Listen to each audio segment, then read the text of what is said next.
ইতালিতে গিয়ে নিজের স্বপ্ন পূরণের পাশাপাশি পরিবারকে স্বাবলম্বী করতে চেয়েছিলেন নরসিংদীর শিবপুর উপজেলার ব্রাহ্মণদী গ্রামের যুবক বদিউজ্জামান। তবে দালালের হাতে পড়ে ইতালি যাওয়ার পরিবর্তে তাকে পাচার করা হয় রাশিয়াতে।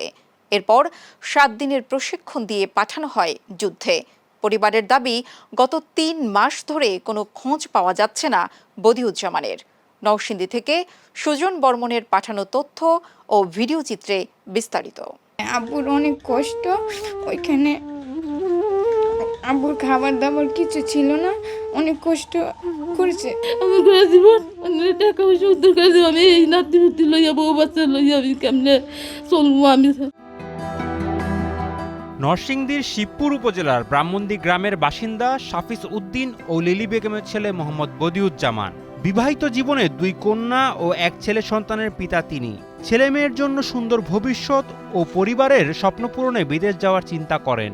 বদিউজ্জামানের 2 ভাই মালয়েশিয়া থাকার সুবাদে পরিবার সেখানে যাওয়ার জন্য বললেও তিনি উন্নত জীবনের আশায় ইতালি যাওয়ার স্বপ্ন দেখেন। পরে প্রতিবেশী ফারুক মৃধার সাথে 13 লাখ টাকার বিনিময়ে বদিউজ্জামানকে ইতালি নিয়ে যাওয়ার কথা হয় পরিবারের।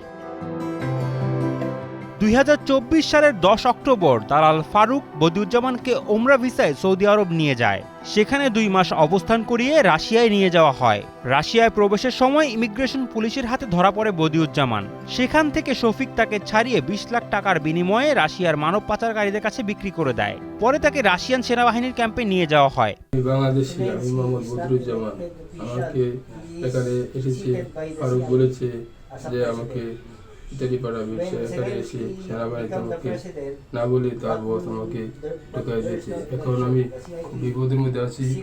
আমি এখানে অনেক কষ্টের মধ্যে আছি, ভাত খাইতে পারি না, কারণ অনেক কষ্টের মধ্যে আছি। আপনারা আমাদেরকে হেল্প করবেন। সে আমাকে না বলে মিথ্যা কথা বলে আমাকে রাশিয়াতে।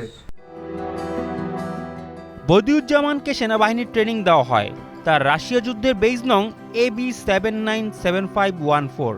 এক অডিও বার্তায় নিজেকে উদ্ধারের আকুতি করেছে বদিউজ্জামান। কষ্ট সহ্য করতে না পারার কারণে আত্মহত্যার কথাও চিন্তা করছেন বলে জানান তিনি।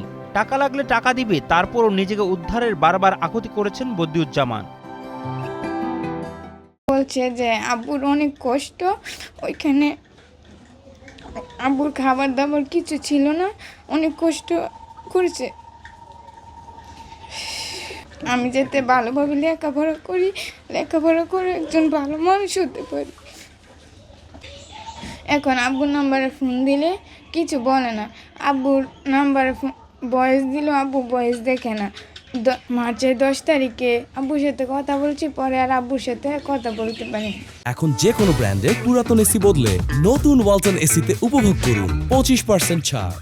এদিকে চলতি বছরের 10 মার্চ সর্বশেষ পরিবারের সাথে কথা হয় বদিউজ্জামানের। এরপর থেকে পরিবার কোনোভাবেই বদিউজ্জামানের সাথে যোগাযোগ করতে পারছে না। আমি আমার স্বামীর ফেরত চাই, আর আমার 3টা ছেলে মেয়ে তার বাবারে ফেরত চাইতে পারে। আমার দিক বাদ দিয়ে আমার 3টা ছেলে মেয়ের এত অল্প বয়সে, আমার ছোট ছেলের বয়স 5 বছর, এত অল্প বয়সে তার বাবা হারা যে কি ব্যথা, যার বাবা নাই সে বুঝে বাবার জিনিস কি। আমার ছেলে বদিউজ্জামান ফারুককে ইটালির কথা কইয়া রাশিয়া নিয়ে জুতুর ডোলা খাইছে। ইটালি টাকা পয়সা করেনতে নিছে, জমিন বিক্রি কইরা বন্ধক দিয়া সুদের রূপে আনিয়া তো টাকা পয়সা দিছি। 4টা ছেলে মেয়ে, বউ বাচ্চা আছে। দিন কারাঙ্গর অনেক গভীর যাইতেছে, কষ্টের কোনো শেষ নাই। প্রায় মার্চের 10 তারিখ থেকে আমাদের সাথে যোগাযোগ বন্ধ। পরিবারের কারোর সাথে যোগাযোগ করে না। ওর একটা ছেলে, 2টা মেয়ে এবং বউ বাচ্চা আছে। ওদের চলাফেরা খুব কষ্ট হয়। আমরা আছি, আমরা খুব পরিবারের সবাই চিন্তিত। নাই, ওর সাথে যোগাযোগ নাই। দালালের খপ্পরে পড়ে কেউ যেন প্রতারিত না হয় সেজন্য সচেতনতা বৃদ্ধিতে কাজ করা হচ্ছে বলে জানিয়েছেন জেলা প্রশাসক। প্রবাসী কল্যাণ মন্ত্রণালয় তারা বিষয়টি নিয়ে কনসার্ন এবং যোগাযোগ রক্ষা করে চলেছে। তবে রাশিয়া থেকে এই মুহূর্তে কাউকে ফিরিয়ে আনা খুব ডিফিকাল্ট একটা টাস্ক, বিশেষ করে যাদেরকে যুদ্ধক্ষেত্রে রিক্রুট করা হয়েছে তাদের জন্য আরও বেশি টাফ। তবে যোগাযোগ অব্যাহত রয়েছে। তাদেরকে বোঝানোর চেষ্টা করি আপনারা কোনোভাবেই যাতে প্রতারিত না হন, জেনে বুঝে বিদেশ যান। আপনি দক্ষ হয়ে বিদেশ যান, কোনোভাবেই দালালের খপ্পরে পড়বেন না। দালালকে চিহ্নিত করার জন্য প্রয়োজনে তাদের ব্যাপারে খোঁজ খবর নেন। ডিটেলস যদি জানতে ব্যর্থ হন তাহলে সরকারি বিভিন্ন দপ্তর আছে, সে সমস্ত দপ্তর থেকে তাদের ব্যাপারে খোঁজ খবর নেওয়া যেতে পারে। তো এই বিষয়গুলো আমরা তাদেরকে প্রতিনিয়ত বলে যাচ্ছি। তারপরেও মানুষ নানান কারণে, বিশেষ করে যখন দেখে যে তার গ্রামের আরেকজন লোক বিদেশে চলে গিয়েছে, তার কিছু হয়নি, তখন সে আরও বেশি উৎসাহিত হয়ে পড়ে। দালালদের খপ্পরে পড়ে অনেক স্বপ্নবাজ তরুণদের স্বপ্ন শেষ হয়ে যাচ্ছে। সেই সাথে প্রিয়জনদের হারিয়ে পরিবারগুলোতে নেমে আসছে শোকের ছায়া। এইসব দালালদের আইনের আওতায় এনে দৃষ্টান্তমূলক শাস্তির দাবি জানিয়েছে এলাকাবাসী।